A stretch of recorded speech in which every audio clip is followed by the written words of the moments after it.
अस्सलामुअलैकुम crime update मैं लियाकत तुसी वेख रहे हो मेरा यूट्यूब चैनल। दो क्राइम अपडेट तुहाडे नाल डिस्कस करांगे कि एक रहीम यार खान दे विच वारदात हुई है। डकैतां ने एक शहरी को 6 लाख रुपया लैके रस्ते दे विच जा रहे हैं, पुलिस मुकाबला होया ते वो फुल फराई हुए ने। हाफजाबाद दा रहायशी अदनान उर्फ दानी रस्ते दे विच अपने साथी दी फायरिंग दे नाल हलाक होया है।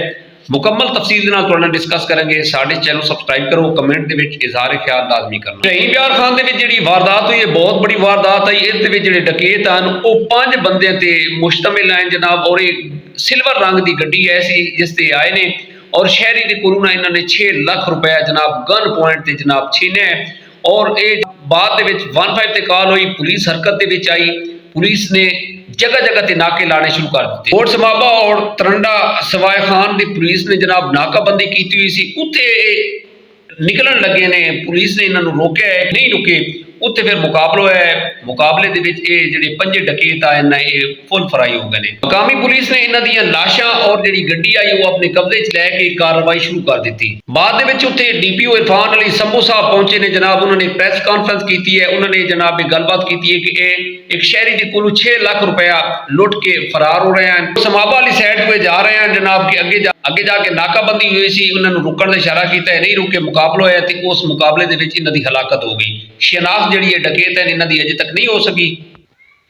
लाशें और वारदात दे विच जिहड़ी इस्तेमाल होने वाली गड्डी है सी वो पुलिस ने अपने कब्जे च लै ली। और उत्ते उन्हें यही दस्सिया जनाब डीपीओ इरफान अली संभू साहब ने दस्सिया है कि जनाब कच्चे दे डाकुओं के खिलाफ भी जनाब साडा ऑपरेशन हो रहा है। और कुछ पिछले दिनों के 9 तो 10 जिहड़े कच्चे दे डाकू हैं ना वो मुकाबले दे विच हलाक हुए ने। और तकरीबन 3 तो 4 जिहड़े कुछ अफसरान हैं, DSP हैं और कुछ जिहड़े हैं कांस्टेबल हैं जिहड़े मुकाबले दे विच जख्मी हुए ने। और पुलिस की ये बड़ी अच्छी कार्रवाई है, अच्छी पेशरफ्त है कि जिहड़े कच्चे दे डाकू हैं उन्होंने खिलाफ कार्रवाई करे। दूसरा मुकाबला पेशावर के एयरपोर्ट से जो जहाज़ ने लैंड किया ना तो उत्थे हाफजाबाद एक रहायशी उस जहाज़ के है सी जनाब जिसका नाम सी अदनान उर्फ दानी। इनू जनाब पुलिस ने उसी टाइम अपने शिकंजे च कर लिता, इनू गिरफ्तार कर लिता। यह बरूने मुल्क तो वापस आ रहा सी जनाब जिहड़ा पेशावर एयरपोर्ट से पुलिस ने इनू गिरफ्तार किया है। और पेशावर पुलिस ने जनाब हाफजाबाद पुलिस के हवाले किया है। हाफजाबाद पुलिस ने इनू पेशावर चू हाफजाबाद लैके आ रही है कि रस्ते दे विच इत्थे साथी जनाब आए ने, उन्होंने फायरिंग की है और फायरिंग की जद दे विच आग लगे ने जिते इसकी हालत जिहड़ी है बड़ी खराब हुई। और उस एरिए दे विच मकामी हॉस्पिटल जदों ले जाया गया तो इसकी हलाकत हुई सी। इस तरह जनाब अदनान उर्फ दानी अपने साथी की फायरिंग के नाल हलाक हो गया है। और ये मुतअद्दिद वारदातां दे विच पुलिस नूं मतलूब आ। पूरे पंजाब दे विच CCD पुलिस और पंजाब पुलिस हरकत च आई हुई है। और अलहमदुलिल्लाह हद तक सिंध दे विच भी पुलिस जिहड़ी ना बड़ी कार्रवाइयां कर रही है। कच्चे दे डाकू और पक्के दे डाकुओं के खिलाफ ग्रैंड ऑपरेशन हो रहे हैं। और पिछले दिनों के जिहड़े 9 डकैत मुकाबले दे फुल फराई हुए हैं कच्चे दे डाकू। और ये जिहड़े मुतअद्दिद वारदातां दे विच मुलविस हैं जिहदे विच बत्ता राजधानी चोरी डकैती अगवा कार जिहड़े हैं वो घरां दे विचों या कोई बंदा रस्ते दे विच उन्होंने मिल गया जनाब उन्होंने उन्होंने अगवा कर लेना, अगवा करके अपने कच्चे के इलाके ले जाना और भारी तावान मंगना। उन्होंने खिलाफ भी भारी पुलिस काम कर रही है। जिस तरह हम समोसा फरमा रहे हैं कि कच्चे के डाकुओं के खिलाफ ग्रैंड ऑपरेशन हो रहे हैं और बिल्कुल हो रहे हैं। पिछले दिनों के वीडियो अस देखी है जिस जनाब 9 डकैत मुकाबले के कच्चे के डाकू हैं मुकाबले फुल फराई हुए हैं। पुलिस ने उन्होंने चौक के लैके आई है और दिखाया है लोगों को कि यह जनाब पुलिस की कार्रवाई हुई है। पुलिस ने मुकाबले इन्होंने फुल फराई हुए गए। हद तक कि 4 जिहड़े एहलकार हैं पुलिस के वो जख्मी हुए ने, शदीद जख्मी हुए थे, जिहदे एक मैडम आई। बाकी हुकूमत की फुल कोशिश है कि जिहड़े जराइम पेशा अफराद हैं उन्होंने कैफ किरदार तक पहुँचाया जाए।